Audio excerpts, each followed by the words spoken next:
Muchas gracias, Alejandro, por esa eh, muy linda presentación. Bueno, bienvenidos a todos a esta presentación que hay que decir que esta es como la tercera o cuarta fecha que intentamos hacer esta presentación en este ciclo de charlas. Debido al estallido social hubo que postergarla un par de veces. Así que, bueno, feliz de poder por fin dar esta charla que había sido postergada.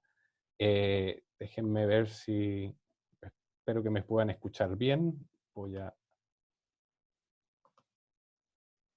compartir pantalla. Bueno, ¿me confirmas, Alejandro, que logran ver bien la presentación? Ya, perfecto. ¿Ya? Entonces, la presentación, déjenme, a ver, bien. Aquí ahí tengo una vista completa. Ya, ahora está perfecto. Bien, denme un segundo.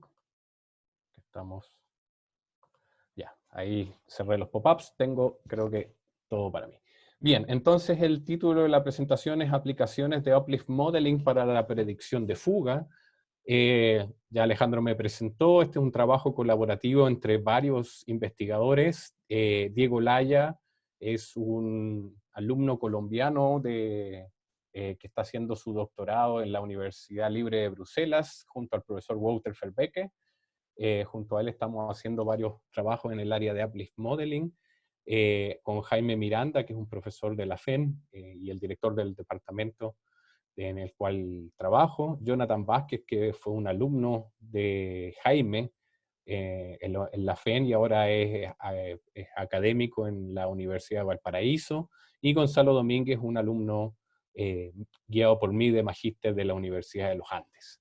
Entonces, ahí sí.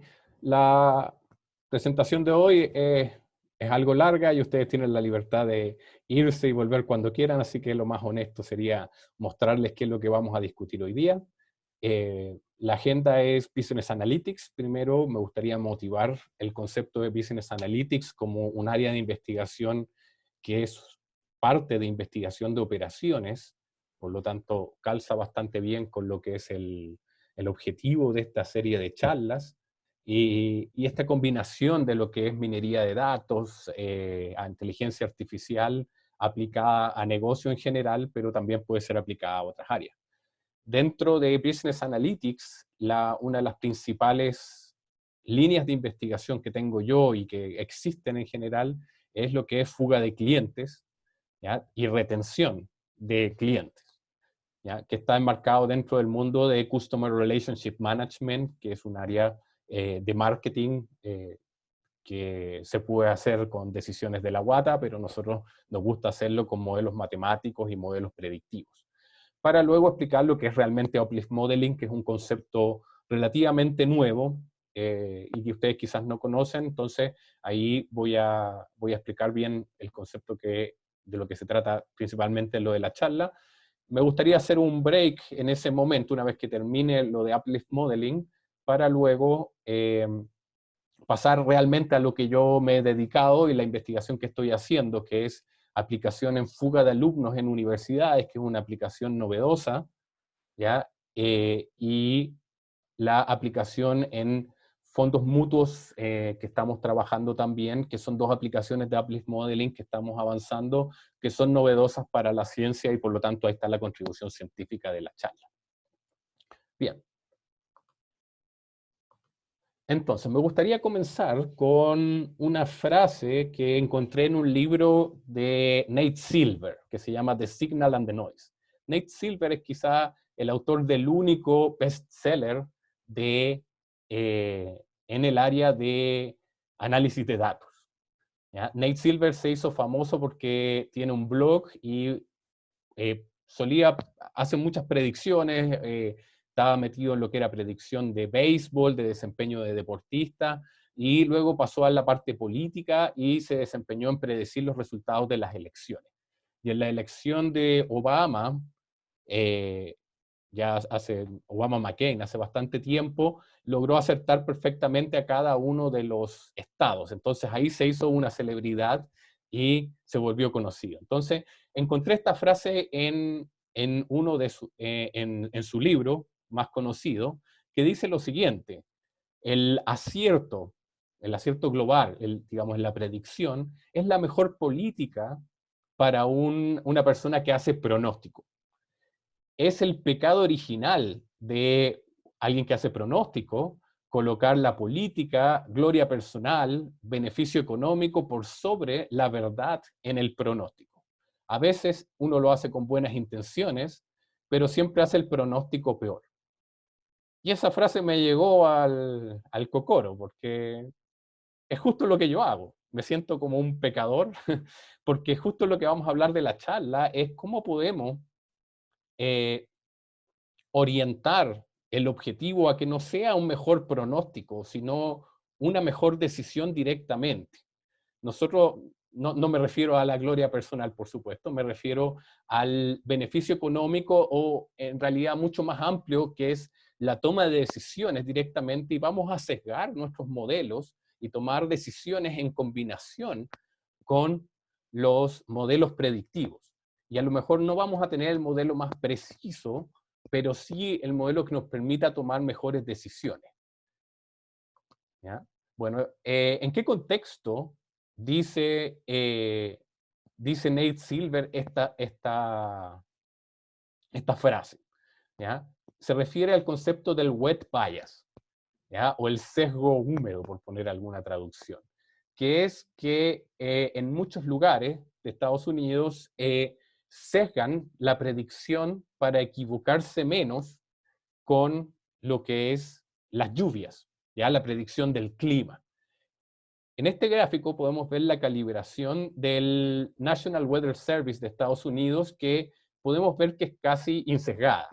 ¿A qué se refiere esto? Y si pueden ver los cursores, en el eje X tenemos la probabilidad de lluvia pronosticada y la probabilidad de lluvia observada en el eje Y. Entonces el modelo está más o menos bien calibrado. O sea, el 60% de las veces que pronostico lluvia, el 60% de las veces llueve. A eso se refiere. Pero ¿qué va pasando cuando las distintas entidades toman estos modelos? ¿Ya? Empiezan a aparecer algunos sesgos. Por ejemplo, este es el Weather Channel. Podemos ver que está bastante bien calibrado de aquí hacia arriba, pero acá claramente hay un sesgo. ¿Ya? Aquí dice, por ejemplo, que el 20% de las veces que pronostico una lluvia, en realidad solo llueve el 5%. Si mi pronóstico es 20% lluvia, en realidad es 5%. ¿Qué es lo que está tratando de hacer Weather Channel? Tratando de evitar el costo que asumen más alto, que es decir, mira, no va a llover y se da justo la casualidad de que llueve. Entonces te dicen, mira, va a llover, pero con una probabilidad bajísima, 20%.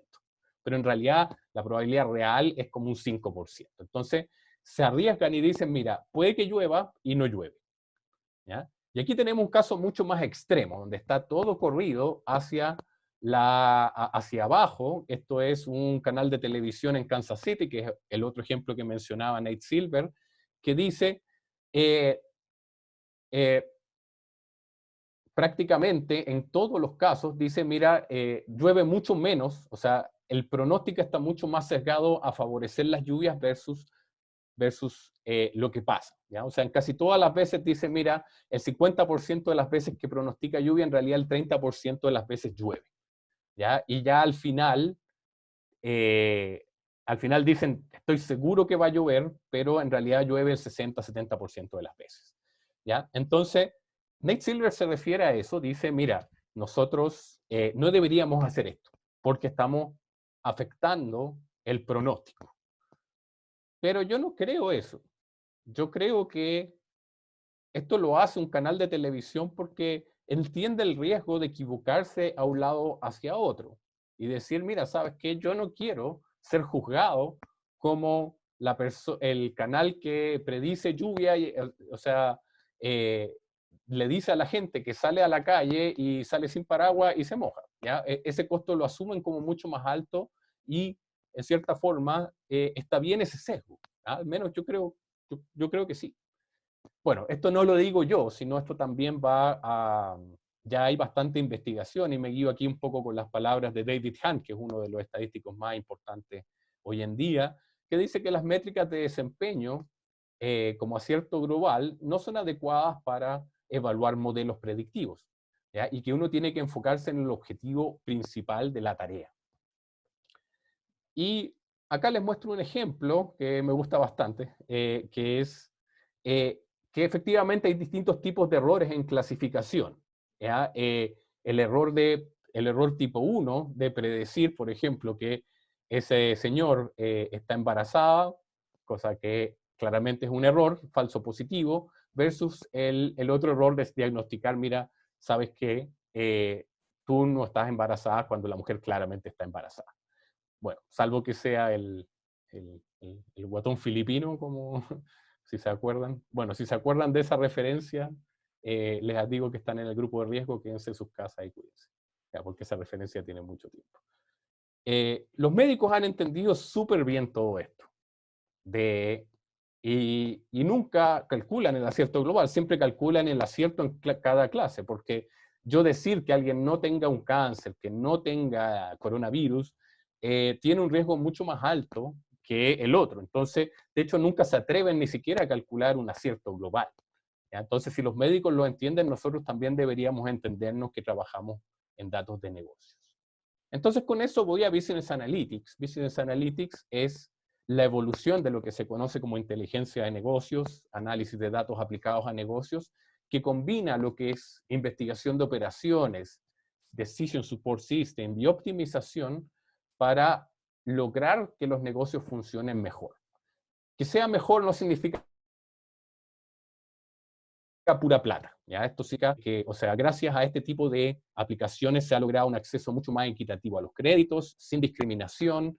Se entregan créditos a entidades que antes no tenían acceso, como pymes. Tengo bastantes estudios trabajando con microempresas y pequeñas y medianas empresas que siempre han sido perjudicadas por los modelos de crédito tradicionales.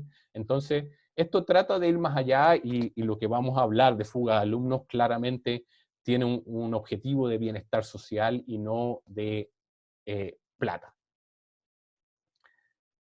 Dentro de lo que es Analytics, se reconocen diferentes categorías o capacidades analíticas, de las cuales la última es la que se asocia principalmente a Business Analytics y a esta nueva tendencia. Las otras ya vienen de hace mucho tiempo. Descriptive Analytics, tratar de entender qué es lo que ha pasado, ¿ya? Tratar de ver análisis de estadístico básico que vienen que tienen casi 100 años. Diagnostic Analytics, tratar de responder el por qué. Ahí vienen temas de econometría y entender por qué pasan ciertas cosas. La modelación predictiva, que ya también tiene 30 años o más, tratando de hacer pronósticos, como por ejemplo lo que sugería Nate Silver, pronosticar el clima, pronosticar cosas que van a pasar, y con el pronóstico pasárselo a otra persona para que tome decisiones. Y el nuevo mundo, que se llama Prescriptive Analytics, que es, ¿qué hacemos? ¿Cómo combinamos modelación predictiva con la toma de decisiones?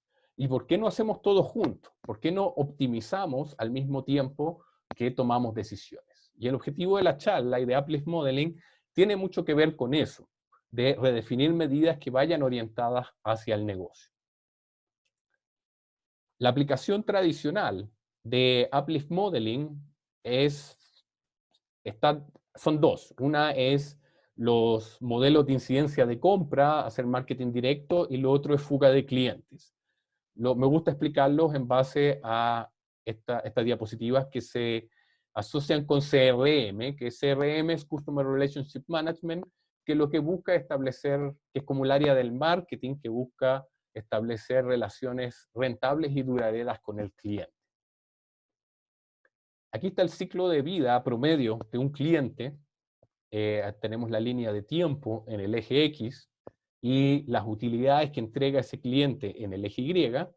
Y lo primero que pasa es que la adquisición de clientes es tiene un costo para la empresa. Tratar de encontrar cuáles son los clientes más valiosos para ella. Entonces ahí gasta en publicidad, en marketing directo, para encontrar a los clientes.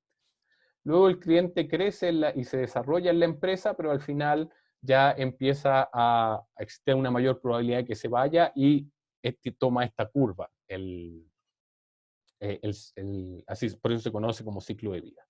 Entonces, lo que es incidencia de compra se asocia a esta parte principalmente de hacer mucho más efectivo el marketing directo, no spamear a todo el mundo, sino ser mucho más concreto y específico y entender mejor al cliente que estamos buscando para minimizar el gasto en adquirir clientes.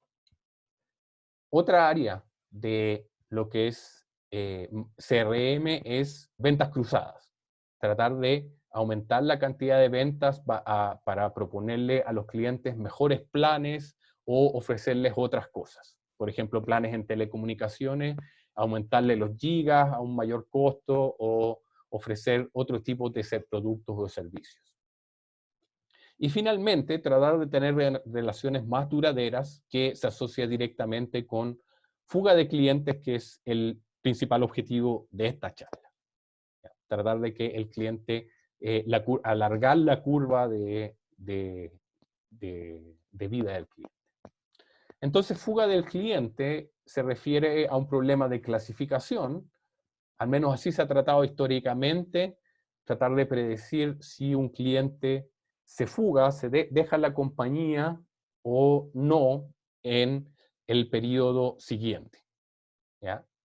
Entonces, uno transforma esto a un problema de clasificación y trata de predecir si en mi base de datos de cliente existe hay gente que es más probable que se vaya de la compañía o no.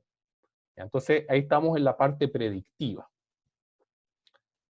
¿Cuál es el objetivo de esto? Si yo logro predecir quién se puede fugar, voy a tratar de hacer una campaña de retención y voy a tratar de ofrecerles algo para que no se vayan.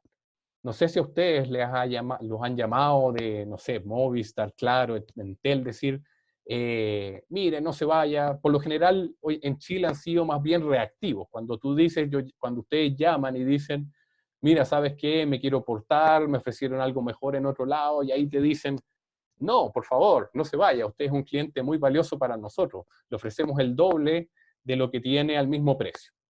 Entonces es una política más bien reactiva. ¿Ya? Por lo general ya puede ser demasiado tarde, la decisión ya está tomada. Entonces, en muchas empresas se toman decisiones más bien proactivas para tratar de los clientes más valiosos, tratar de retenerlos. ¿Ya? Pero ¿qué pasa? ¿Cuál es el problema de ese enfoque tradicional? Si yo trato de predecir la fuga de clientes, y aquí va como quizás lo más nuevo, yo creo que hasta ahora a todos les ha sonado más o menos natural lo que hemos hablado. ¿Qué pasa con la campaña? ¿Ya? Pueden pasar 4 cosas básicamente. Puede ser que hayan personas que reciben la campaña, que están como en este eje, en los que dice responde cuando reciben la campaña, ¿ya? Que son este grupo, y algunos que no reciben simplemente la campaña. ¿Ya? Entonces, pasan distintas cosas. ¿Ya? Esto tiene más que ver con el modelo de incidencia de compras, pero básicamente, si yo tengo una persona que se fuga o que se va a fugar con una probabilidad 0,98, probablemente yo le voy a ofrecer una campaña y él se va a ir igual, porque ya era más o menos seguro de que se iba a ir. Eso se conocen como causas perdidas, lost causes. ¿Ya? Entonces, quizás el foco del enfoque tradicional de decir, hagamos una campaña con el 10% con mayor probabilidad de fuga, bueno, probablemente a esos no los tengo cómo retener. Una campaña no va a ser efectiva con ellos. ¿Ya? Otro cuadrante se refiere al sure things o cosas seguras, que yo digo, si es que yo le ofrezco algo, se van a quedar. Pero si yo no hacía nada, que es este eje, también se quedaban. Entonces, ahí solo perdí plata. Ahí yo le ofrecí dinero a alguien, le dije, oye, mira, ¿sabes qué? Tú eres un cliente valioso para nosotros, por favor, quédate con nosotros. Y el cliente dice, ya, no me pensaba ir, así que genial, me ofreciste el doble del servicio. Entonces, eso no me es muy atractivo. ¿Dónde son los que están más atractivos? Los persuadables. Alguien que se hubiese fugado si yo no hubiese hecho nada, pero dado que lo ataqué, cambié su comportamiento y logré que se quede. Y gané todo su Customer Lifetime Value, que de alguna forma ese es como el beneficio de lograr retener a alguien que se queda. Por otro lado, tenemos a los Do Not Disturb, que es lo contrario.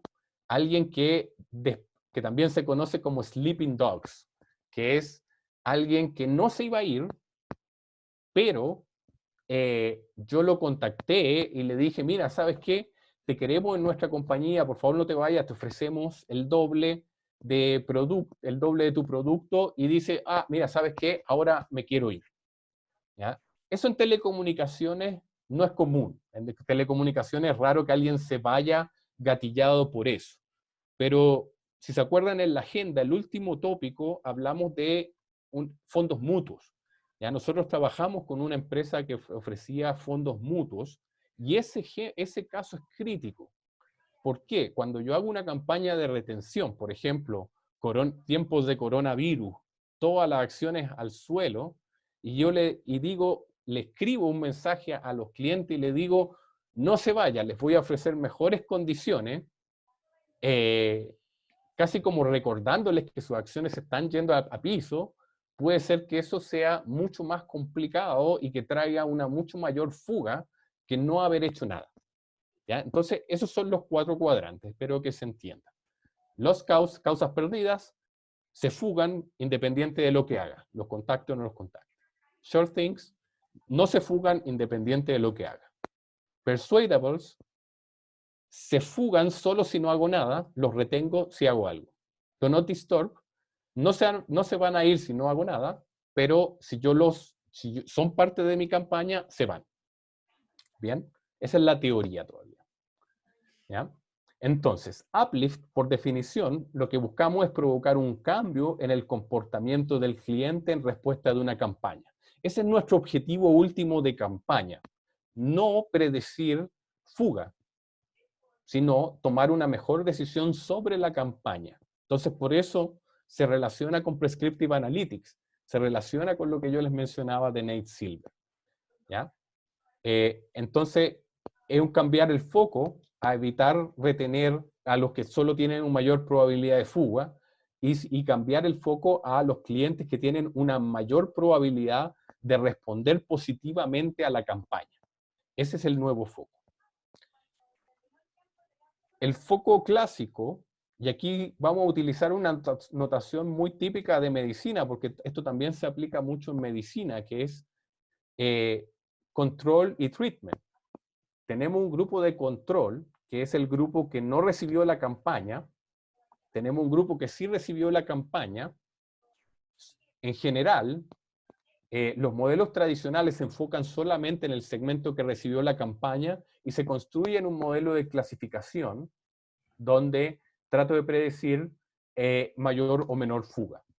¿Ya? O simplemente se ignora todo esto y se construye un modelo para predecir fuga. ¿Ya? Entonces lo que tratamos de maximizar es la probabilidad de que un cliente se fugue dado que recibió la campaña. El enfoque de uplift es diferente. ¿Ya? Estoy tratando de evitar la parte de modelos, pero este es como la única ecuación que espero mostrarles. Tomar un grupo de control y un grupo de treatment. El grupo de control no recibió la campaña, el grupo de treatment sí lo recibió. Construir modelos para ambos casos. ¿Ya? A esto se refiere como entrenar. Aquí voy a construir el modelo con un conjunto de entrenamiento y voy a testearlo con un conjunto de datos que permanece oculto. Y lo que yo quiero es maximizar la diferencia entre lo que está pasando en treatment y control. ¿Ya? Ahí yo voy a detectar, o sea, si yo calculo la probabilidad de un cliente en particular de fugarse, dado que está en el grupo de control, y la misma probabilidad de fugarse, dado que está en el grupo de treatment, me gustaría que esa diferencia sea lo más grande posible. O sea, que la probabilidad de caiga un montón si que está en el grupo de treatment versus el de control. El enfoque tradicional es, bueno, mayor fuga, ¿ya? Pero yo quiero, el mayor efecto se consigue en esa diferencia. Veamos un ejemplo. La medida de éxito se conoce como este uplift. Entonces, pensando en un ejemplo de incidencia de compra, yo tengo un grupo de treatment y un grupo de control. Tengo una tasa de respuesta de 6,5% para el grupo de treatment, 5% para el grupo de control. Entonces el uplift es 1,5%. Eso es lo que yo estoy realmente ganando con la campaña. ¿Ya? Si un 6,5% me compró versus un 5%, la ganancia que yo tengo es un 1,5% de la campaña. Pero ¿cuáles de los clientes hubiesen respondido de todas formas? Y este gráfico es importante, que es, ¿qué es lo que uno hace tradicionalmente con un modelo de fuga? Uno ordena, piensen en esto como un enfoque tradicional, uno ordena la mayor probabilidad de fuga de mayor a menor. ¿Ya? Entonces, este es el grupo de los que respondieron positivamente, ¿ya? O por ejemplo la fuga, y este es el grupo de control. ¿Ya? Entonces se ve que en el enfoque tradicional, por ejemplo, aquí hay mucha gente que respondió positivamente en azul y, y el grupo de control no respondió. Por lo tanto, esa diferencia entre las barritas azul y celeste es la mejor.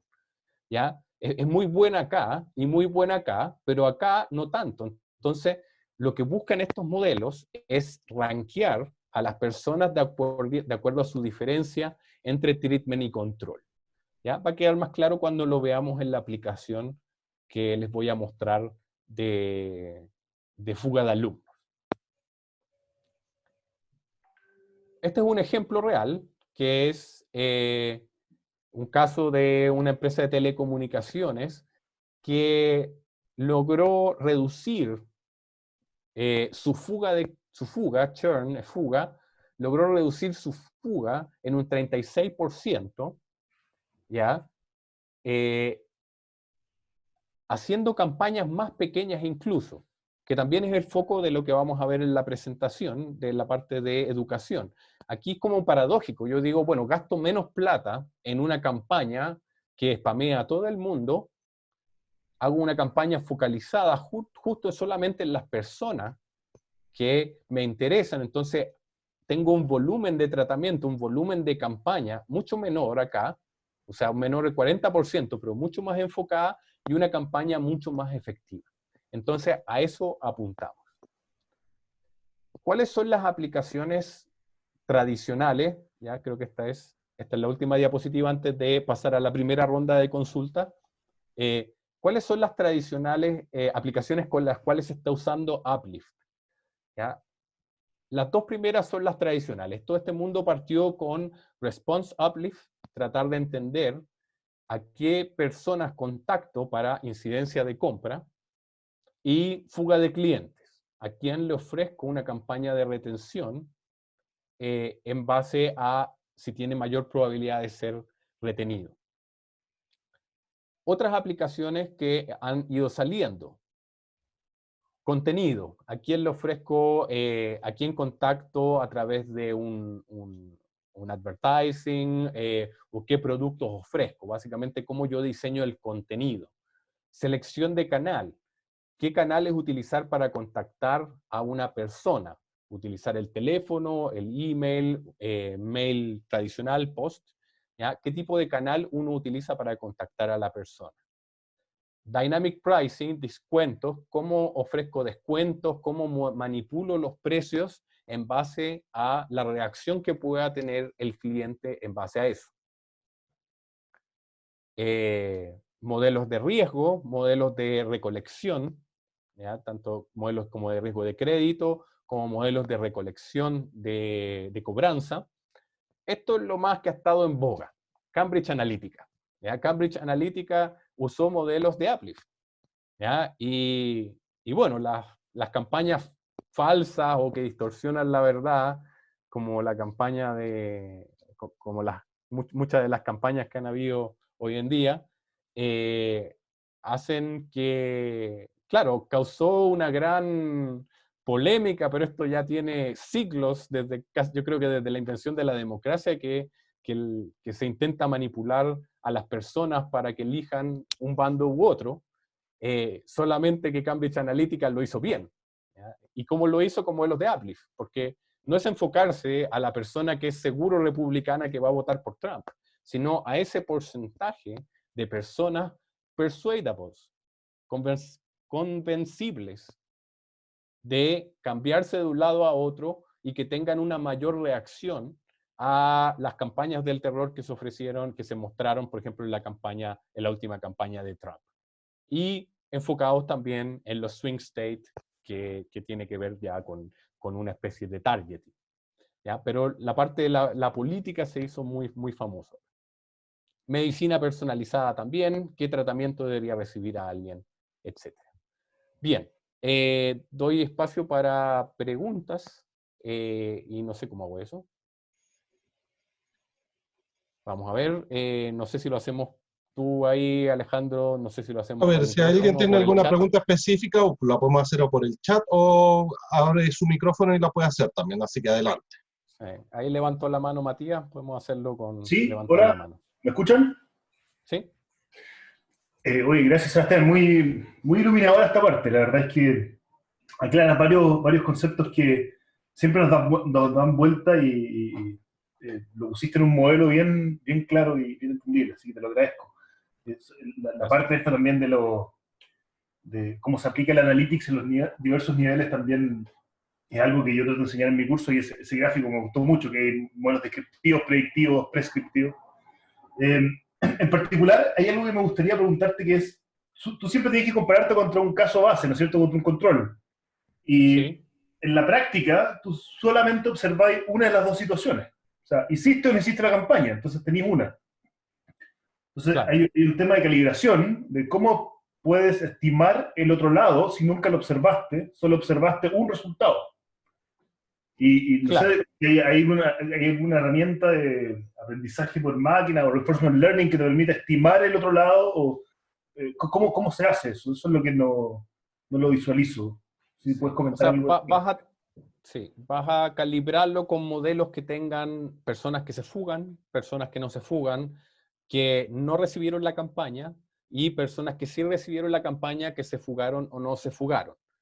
¿Ya? El tema es que, claro, muchas veces hay un sesgo de selección, que vamos a ver también en el caso de los alumnos, y se los voy a mostrar un poco, que efectivamente eh, tienes razón, yo nunca observo gente que no recibió la campaña, o sea, yo nunca observo realmente qué hubiese pasado si alguien no recibió, o sea, si alguien realmente recibió la campaña. Yo no tengo esos dos escenarios para la persona. Lo que sí tengo es gente que es relativamente parecida en algunos lados. En el mejor de los casos tengo experimentos randomizados realmente, donde tengo la gente separada random y tengo los dos desenlaces en los dos mundos. Entonces se calibra con esos 4 desenlaces. Pero obviamente para una persona yo solamente no tengo los 4 cuadrantes, no tengo lo que hubiese pasado, pero lo infiero del comportamiento del resto. El problema es cuando los experimentos no son randomizados, vamos a ver que eso pasa y hay que hacer ciertas correcciones de sesgo de selección que ya también son conocidas en la literatura. Dale, gracias. Esa es la pregunta, básicamente, exactamente eso. Y también yo creo que hay algo de que la acción te puede sesgar tu muestra. Sí, ¿Mm? sí, También hay un efecto ahí. sí, sí, ahí el desenlace obviamente cambia. O sea, a lo mejor yo digo, mira, es lo que queremos. O sea, al final lo que queremos es tratar de retener a alguien. Entonces, si yo tengo una persona que se fuga, eh, que yo predigo que se va a fugar con una probabilidad alta, hago la campaña y logré retenerla, bueno, distorsioné la predicción, el desenlace, porque la predicción era fuga. Por eso lo que estamos tratando de hacer realmente es cambiar ese foco. ¿Ya? Eso nos pasó, lo que tú dices, nos pasó en un proyecto que hicimos para predicción de parto prematuro, en particular preeclampsia, con un ginecólogo de la Universidad de los Andes, que tratamos de predecir parto prematuro, pero tu pronóstico cambia el desenlace. O sea, una mujer embarazada que tiene toda la pinta fisiológica o condiciones sociales que hace que tenga un riesgo altísimo de parto prematuro, lo que hace el médico es tratarla. Y al final, si el tratamiento es efectivo, la mujer no tuvo un parto prematuro. Entonces, tus datos se distorsionan. En este caso, es un poquito menos grave, pero efectivamente hay aplicaciones donde cómo afectas el desenlace se afecta con la predicción. En política también. Política, yo creo que muchas de las elecciones en Estados Unidos, en Inglaterra con el Brexit, en Colombia con el tema del juicio a las FARC, el mismo pronóstico de que iba a ganar un grupo distorsionaba el resultado real, porque claro, la gente que realmente quería el cambio, por ejemplo en Brexit, se sintió mucho más comprometida a ir a votar sabiendo que si no votaba perdían. Mientras que el resto, bueno, decía, bueno, si la encuesta dicen que van a ganar, no me preocupa tanto. Entonces, eso es un sesgo importante. Perdón, ¿hay otra manito abierta? Parece que ya no. Bien. Sigo mejor porque me A ver, tomamos ahí harto tiempo y Felipe todavía no les cuento nada. está haciendo una pregunta por el chat. Hola, buenas tardes. Tengo una pregunta. En la banca habitualmente el win rate, por ejemplo, para clientes cuenta correntistas del 5% del universo de clientes activos. El grupo de control es aplicable a ese grupo en la forma en el que forma parte del win rate. ¿O cómo ampliamos al universo de clientes que no forman parte de esa tasa de éxito? Perdón, de nuevo el win rate. No El win logro ver rate, el chat. si quieres lo ves tú. ¿Aló? Ahí, Sí, perdón, ahí. sí, Felipe, gracias. ¿Aló? Sí, te escucho, perfecto, cuéntame. No, oye, también muchas gracias por la charla, me pareció súper interesante lo que comentabas y me llamó mucho la atención porque, por ejemplo, algo que yo podía visualizar cuando estaba en banca es que uno habitualmente de un universo de clientes, por eso ponía el caso de los clientes cuenta correntista, el win rate que uno maneja o la tasa de éxito de este universo de clientes activos que yo tengo es más o menos del 5%. Eso es súper conocido. Por varios años siempre se mantuvo más o menos así. Y habitualmente siempre el foco que se hacía para garantizar, por ejemplo, cuándo campañar o no a los clientes, siempre iba enfocado en este 5% de éxito. Pero mi duda va en cómo podríamos incorporar esta perspectiva para armar un grupo de control, por ejemplo, que incorpore a aquellos clientes que no tienen estas características que forman parte de mi tasa de éxito de este 5%, o sea, este otro 95% restante. Este approach recomendaría enfocarte más en el 5% o en el 95%, y cómo puedo interactuar entre estas dos cosas para ampliar mi grupo de control o mi grupo de treatment que tienes ahí. Yeah. Por lo general, la investigación que yo hago trata de enfocarse en lo que es más rentable. O sea, yo no veo por qué arbitrariamente elegir un 5%, un 95%. Depende mucho del presupuesto que uno tenga de campaña. Al final eso te da un poco el porcentaje y las decisiones que uno quiere tomar, pero uno se enfoca en el porcentaje que puede financiar y que finalmente te da en base a la rentabilidad. Bueno, otra línea de investigación que tengo tiene que ver con las medidas de profit, las medidas de utilidad, que de alguna forma tratan de calcular esa misma decisión de cuál es el porcentaje a contactar, cuál es el porcentaje con el cual uno debería enfocarse. Pero el foco más que el porcentaje de gente que uno contacta tiene que ver en a quiénes contacta. ¿Ya? O sea, aquí es el modelo predictivo de decir, por ejemplo, un modelo de incidencia de compra en banca para tratar de buscar cuenta correntista, yo no digo menos 5%, el foco es, lo que vamos a hacer es rankear a los clientes en cuál es su probabilidad lo que se hace tradicionalmente es rankear a los clientes en base a cuál es su probabilidad, por ejemplo, de tomar una cuenta corriente con mi banco. ¿Ya? La decisión de cuántos seleccionamos de ese ranking escapa un poco de esta charla, pero se puede hacer con medidas de utilidad, ¿ya? De presupuestos de campaña y también de cuánto es el valor real versus la probabilidad que me digan que no, ¿ya? Entonces, va un poco por el otro lado, ¿ya? Eso, déjenme, me gustaría, me queda poquito, me gustaría contarles algo que sí he hecho, así que me gustaría pasar y que me den 10 minutitos para contarles algo. Hasta ahora me siento solamente contándole algo nuevo, pero todavía no hay nada de lo que yo he hecho. Entonces me gustaría contarles un poco, en 10 minutos al menos, qué es lo que hemos estado trabajando y por qué esto contribuye a la ciencia. Utilizamos una aplicación real que es y novedosa, que nadie había pensado antes, que es la deserción universitaria. Teníamos datos en una universidad, dado que me están grabando, no sé si tengo permiso para decirles, con campañas de retención hechas para los alumnos que se basaban principalmente en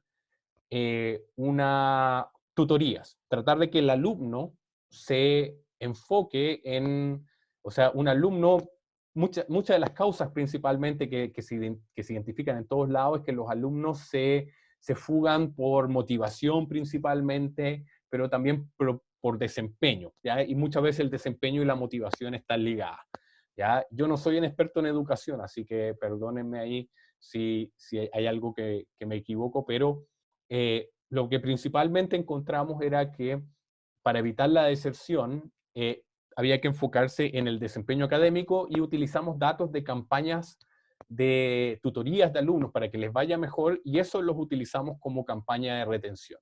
Hay impactos negativos incluso en universidades públicas, esto está hecho para una universidad pública, donde hay un costo social, o sea, esto no es, bueno, hagamos las universidades que lucran más ricas, sino decir, bueno, si hay gratuidad y el gobierno está valorando a un alumno que se titula con todo lo que coloca, entonces hay un costo social de que el alumno deserte, ¿ya? Entonces, esto no es solamente defendamos el dinero de universidades, sino que hay un costo social alto de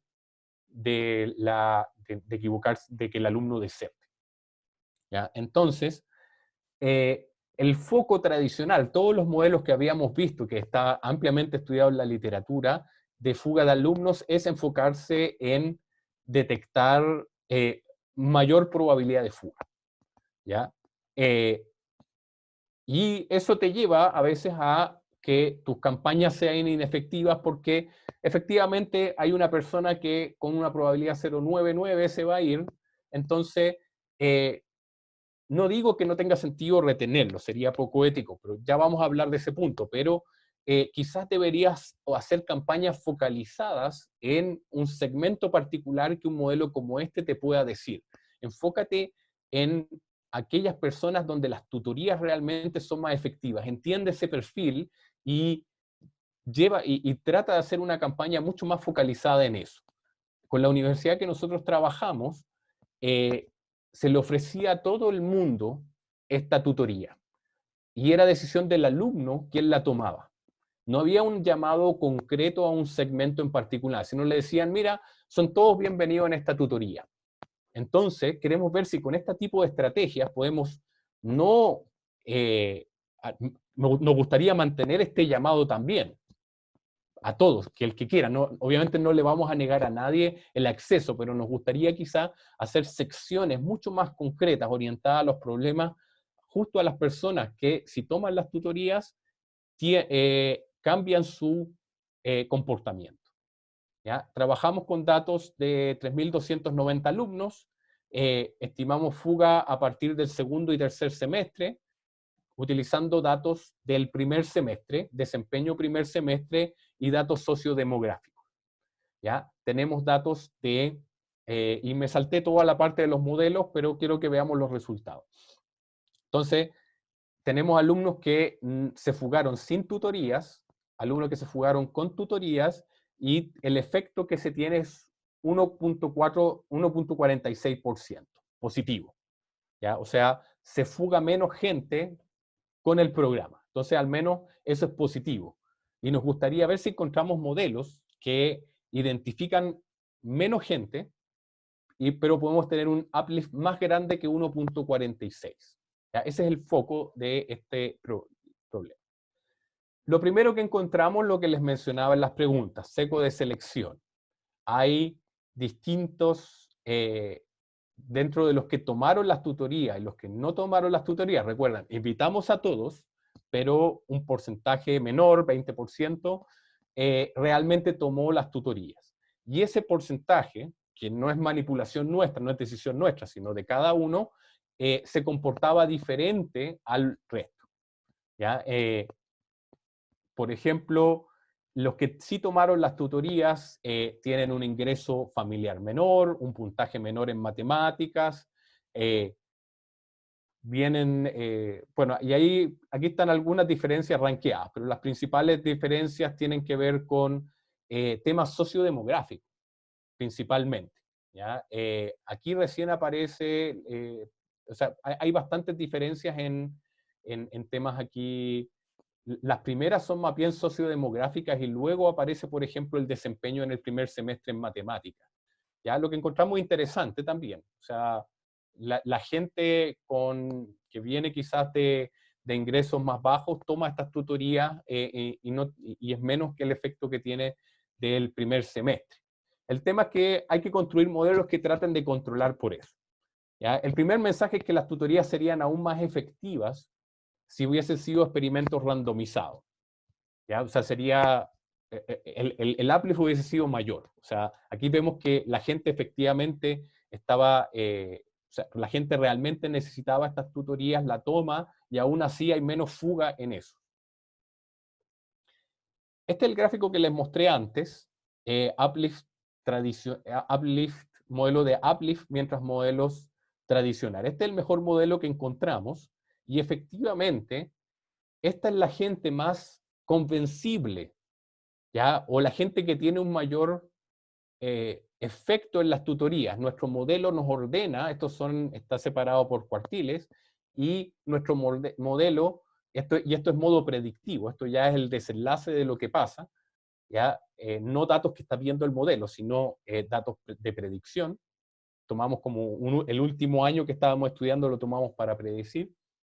Y efectivamente vemos que el primer segmento tiene un uplift positivo y el segundo segmento hasta la mediana, y luego hay un uplift negativo, ¿ya? Entonces aquí efectivamente tenemos grupos de personas que si no toman las tutorías se va,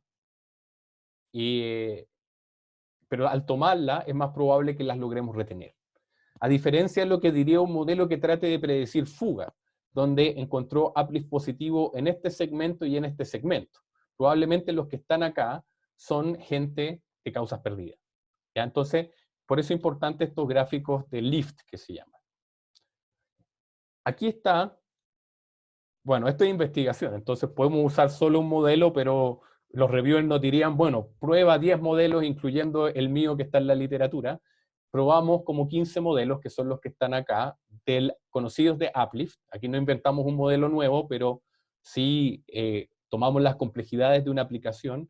Y claro, la línea naranja que está acá es la línea al azar, y el resto de los modelos, los que están por sobre esta línea, significa que son mucho mejores que hacerlo al azar. El mejor modelo que encontramos es este, que claramente, porque nos interesaba principalmente cercano al 50%, y claro, logra un uplift de 3.5%, contactando al 50% de la población, versus el uplift de 1,5%, 2% que llegábamos contactando a todos. ¿Ya? Entonces, el modelo es realmente un éxito en encontrar solo a las personas que realmente nos interesa y pensar campañas diseñadas sobre eso. ¿Cuánto me queda? Poquito.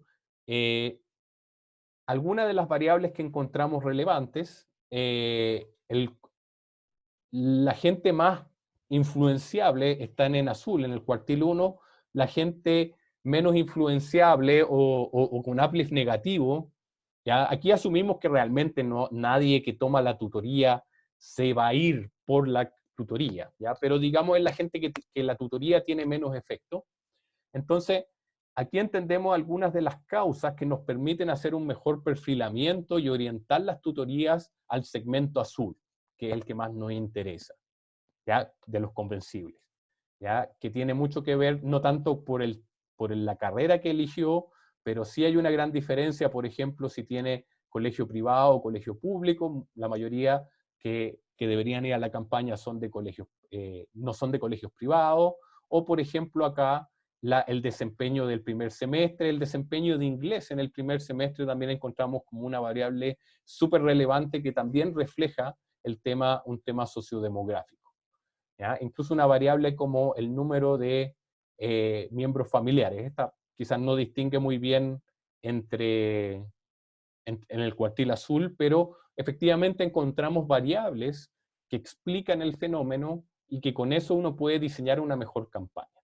Entonces, como conclusión, tenemos un enfoque novedoso, que es este de Uplift, para detectar deserción universitaria, tratando de evitar el enfoque al mayor riesgo de fuga, sino a quienes son realmente, a quienes resulta más efectivo la campaña.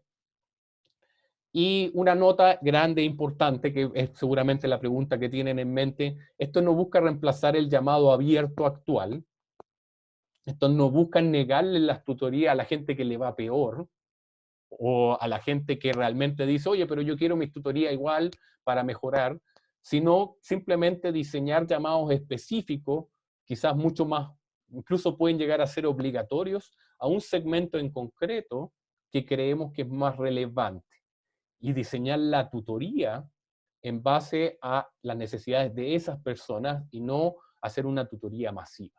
Ese es como el objetivo, ¿ya? Obviamente sería poco ético negarle a gente, decir, mira, ¿sabes qué? Tú eres una causa perdida, así que mejor ándate ahora, ¿ya? Obviamente no es la idea de este modelo.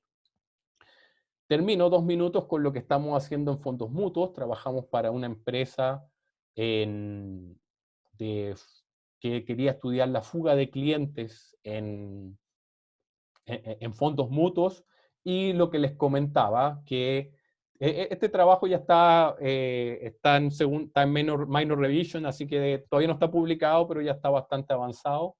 Este trabajo todavía lo estamos desarrollando, pero encontramos que era interesante como aplicación. No habíamos encontrado ninguna aplicación de Uplift en fondos mutuos, y efectivamente, lo que les decía, existe un riesgo súper alto en despertar a gente que no se iba a ir, pero con la campaña podemos despertarlo. Y por otro lado, si nos enfocamos en las medidas de profit, un cliente con fondos mutuos es muy, muy rentable, y la mayoría de los modelos nos va a decir, hazle una campaña a todo el mundo. Y eso es peligroso también por esto mismo. Entonces, hay que reconocer esas características. Bien, con eso termino y me quedan 3 minutos para preguntas. Bueno, puedo quedarme un ratito más. Déjenme volver a la... Primero que nada, quiero Vaya un poquito. dar un aplauso virtual ahí a Sebastián por la excelente presentación y todas las cosas, y agradecerlo todo. Y ahora vamos a dar para un espacio para preguntas, así que adelante, por favor. Gracias, gracias. Chuta, a ver. Creo que dejaste todo demasiado claro. No, habían varias preguntas que eran aplausos. ¿Hay alguna pregunta? O ahí me Ahí llegó Santiago alguna Armstrong. pregunta. Hola, Ahí llegó. Ya. ¿se escucha? Sí. Sí. No me quedó claro cómo es que se lidia con el problema del sesgo de selección para medir el éxito de estas cosas. Sí, hay modelos, déjenme, hay un modelo que se utiliza, la verdad que no quise entrar demasiado, uno que se llama Propensity Score Matching, PSM, que básicamente hace una selección para tratar, hace como una corrección de los datos, subsampleando la clase que tiene más más digamos, el grupo más grande, que en este caso es el de control. ¿Ya? Entonces saco gente del grupo de control no recibió, que no tomó la campaña, que no aceptó la campaña, cosa de equiparar en estas variables estas diferencias que les mostraba en la tabla. Eso, por un lado, hace que los modelos funcionen mejor, por otro lado, pierde información y quizá uno de los problemas que tenemos, una de las limitaciones de este estudio es que tenemos pocos datos. Por más de que uno diga, oye, 3.000 datos es bastante en educación, claro, históricamente se trabaja con cientos de miles de datos en una empresa grande de clientes, y claro, una de las limitaciones es que la muestra final queda aún más chica luego de hacer esta corrección. Pero corrimos los modelos sin la corrección, con la corrección, y da mejor con la corrección.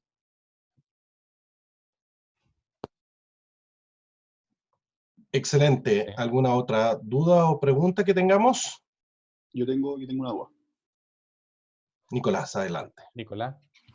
Eh, bueno, respecto al modelo de fuga en las universidades, usted dijo de que se enfocaba más que nada en las universidades públicas, ¿verdad? No, pueden ser ambas. Esto es independiente, solo quiero decir que no es, o sea, lo que estoy tratando de transmitir como mensaje es que esto no se trata de retener a los alumnos por ganar plata, ¿ya? Sino que las universidades privadas, claro, se quedan con los tuition fees, o sea, obviamente retener a las personas, retener a los alumnos le trae mayores ingresos, pero uno puede decir, bueno, ¿y las universidades públicas qué? ¿La universidad es adscrita a la gratuidad qué? ¿Ya? Si no pagan los alumnos, lo paga el gobierno. Bueno, lo paga el gobierno. El gobierno valora, entonces hay un costo social de la deserción, que es el costo de oportunidad del gobierno de hacer otra cosa con la plata. Entonces, esto es para universidades privadas, universidades públicas, incluso universidades gratuitas en cualquier parte del mundo donde es 100% gratuita. ¿Ya? La deserción también trae costos. ¿Sí, Nicolás? ¿Está asociado para algún área, para alguna carrera en específica o también se puede ver como Cualquiera. Cualquiera. Esto es para cualquier carrera. Obviamente, la literatura de fuga de alumnos dice que es súper importante hacer modelos específicos para cada carrera. Si yo tomo ingeniería, derecho, medicina y los revuelvo a todos los alumnos con el fin de mejorar mi limitación, de tener pocos datos, los modelos son un desastre porque las causas por las cuales los alumnos se van son muy diferentes en cada carrera. Entonces, esto es específico para cada carrera, pero en principio aplicable a cualquier carrera. Otra limitación que encontramos es que esto se hizo para carreras de ingeniería, porque si lo hago para una carrera que tiene una inscripción de 20, 30 alumnos, chuta, no tengo datos suficientes para poder calibrar el modelo. Entonces, la principal limitación es que hay carreras que reciben pocos alumnos y es muy difícil calibrar los modelos. Ya, gracias, Nicolás. Adelante, Benjamín. Hola, buenas tardes. Yo tenía una consulta sobre la usabilidad de la información en el sentido que dijo muy apropiadamente que no era para enfocar en el fondo la data en los estudiantes que se iban a ir sí o sí, como para liquidarlos de uno. Como no era ese el objetivo, pero al tener ya un porcentaje de personas convencibles que con una tutoría sí se van a quedar en la carrera o con una campaña sí se van a retener y no se van a fugar, también tenemos de alguna forma u otra quienes se van a quedar de todas formas pese a no necesitar una campaña o una tutoría y quienes se van a ir pese a también lo mismo. Entonces, ¿con qué certeza yo puedo ocupar este modelo predictivo para determinar qué grupo no debiese ocupar una campaña porque se van a fugar de todas maneras o se van a retirar de la carrera, y si es factible usar esa información para clasificar a ese grupo como con esas características? Claro, aquí, bueno, lo primero es entender de que siempre hay error. Estamos tratando aquí no hay una bolita de cristal porque efectivamente es súper difícil predecir si un alumno se va a fugar o no se va a fugar. O cualquier cosa, fuga de clientes, fuga de lo que sea, es algo súper difícil. Y uno trata simplemente de tomar mejores decisiones prediciendo y orientando los modelos predictivos hacia las decisiones. ¿Ya? Aquí lo que estamos haciendo es rankeando a los alumnos de acuerdo a su uplift, considerando de que hay muchos que tienen, o sea, rankeando de si eventualmente se iría, o sea, cuál es la diferencia entre la fuga, la probabilidad de fuga si no hago nada, versus la fuga con campaña. Si esa brecha es grande, para el lado positivo, van a ser rankeados altos y esos son los primeros que aparecen en mi ranking. Entonces, pero aún así va a haber mucho error, van a haber gente que no se hubiese ido, pero estamos especulando. Obviamente no tengo, como decía Matías en su consulta anterior, no tengo el otro lado y es imposible saber qué es lo que hubiese pasado. Pero este es un enfoque que se acerca un poco más a esa realidad de tener de tratar de saber, bueno, qué hubiese pasado y cómo calculamos la probabilidad de ser retenido si toma la campaña. ¿Ya? Ese es como el nuevo foco. ¿Ya? No sé si más o menos la respuesta quedó más o menos clara. ¿Hay otra consulta? Ok, al parecer no tenemos más consultas. Sebastián, Felipe, ahí. Felipe me escribió una consulta en privado aquí. ¿Es esa, Felipe? Sí, no, si quieres, bueno, te la comento para que esté ahí disponible a todos. Cuéntasela a todos mientras la leo acá. Sí. Bueno, quería ahí ver tu apreciación con respecto a, en estos modelos predictivos, cómo uno puede incorporar, este es un tipo de fenómenos que a mí me gusta como definirlo, que siguen como un journey, porque los alumnos habitualmente tienen varias etapas a lo largo de su carrera hasta que podría llegar a un punto en el que tú tomes la decisión de desertar o no. Entonces, ¿cómo uno puede, por ejemplo, detectar esa trazabilidad? Por ejemplo, están las herramientas de minería de procesos, que uno habitualmente lo que hace es como tomar la trazabilidad desde el alumno hasta cierta instancia en que él pueda llegar a tomar la decisión de hacer una deserción o no. ¿Cómo caracterizar entonces con el enfoque del uplift la trazabilidad del caso del alumno? Ya. Sí, buena pregunta. Aquí lo que estamos haciendo es enfocarnos donde se enfoca la campaña que tiene esta universidad, que es hacer tutorías al comienzo del segundo semestre, pensando en que el mayor riesgo del alumno que se fugue es a finales del segundo semestre o tercer semestre hasta cuarto semestre. ¿Ya? O sea, la fuga al principio. ¿Ya? La fuga que ocupa al principio. Obviamente, que es la más grave en todas las universidades de Chile. ¿Ya? La mayoría de los alumnos se fuga a final del primer año o durante el segundo año. Esa es como la principal fuga para casi todas las universidades. Obviamente el alumno sigue un journey y tiene mucho que ver también uno puede asociar como la experiencia del cliente, todo el mundo de Customer Experience y Customer Journey, que tiene que ver con toda la dinámica de la participación del alumno hasta que se titula, y pensar que el alumno se puede fugar, pero no podemos incorporar en este tipo de modelos lo que pasa después, ¿ya? Porque, o sea, en mi definición de fuga siempre considero un año, ¿ya? Que se fuga entre diciembre de este año hasta diciembre del próximo año. Porque si lo dejo abierto y tengo gente que se fugó el quinto año, sexto año, eso ya se fugan por otras razones. ¿Ya? Entonces, este modelo es como un one shot, que es lo mismo que se hace en clasificación, fuga o no fuga en un periodo determinado, que es lo mismo que hacen las empresas, se fuga o no se fuga el próximo periodo para hacer la campaña ahora. ¿Ya?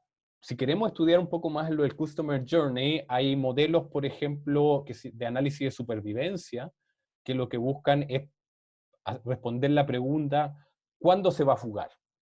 Y si la respuesta es nunca, entra dentro del mismo enfoque. ¿Ya? Pero si metemos a gente en este mismo problema de gente que se fuga el quinto año, sexto año, ahí estamos comparando peras con manzanas. Entonces eso hace que los modelos funcionen peor. ¿Ya? Bien. Súper. No queremos quitarte más tiempo, Sebastián, así que muchas gracias a ti por todo el tiempo y por la excelente presentación. Nuevamente te felicitamos y un aplauso virtual nuevamente para ti. Gracias por todo, por tu tiempo y dejar a todos invitados nuevamente para el seminario el próximo jueves. Vamos a tratar de repetirlos todos los jueves y vamos a mandar a todos el aviso. Así que muchas gracias, Sebastián, por tu tiempo y dejar a todos invitados. Muchas gracias y nos vemos, y este video va a quedar disponible en nuestro canal de YouTube ahí para que lo puedan acceder. Así que muchas gracias. Muchas gracias, Alejandro. Un abrazo a todos y que estén muy bien. Cuídense. Muchas gracias. Chao, chao. Muchas gracias, Chao, Sebastián. gracias.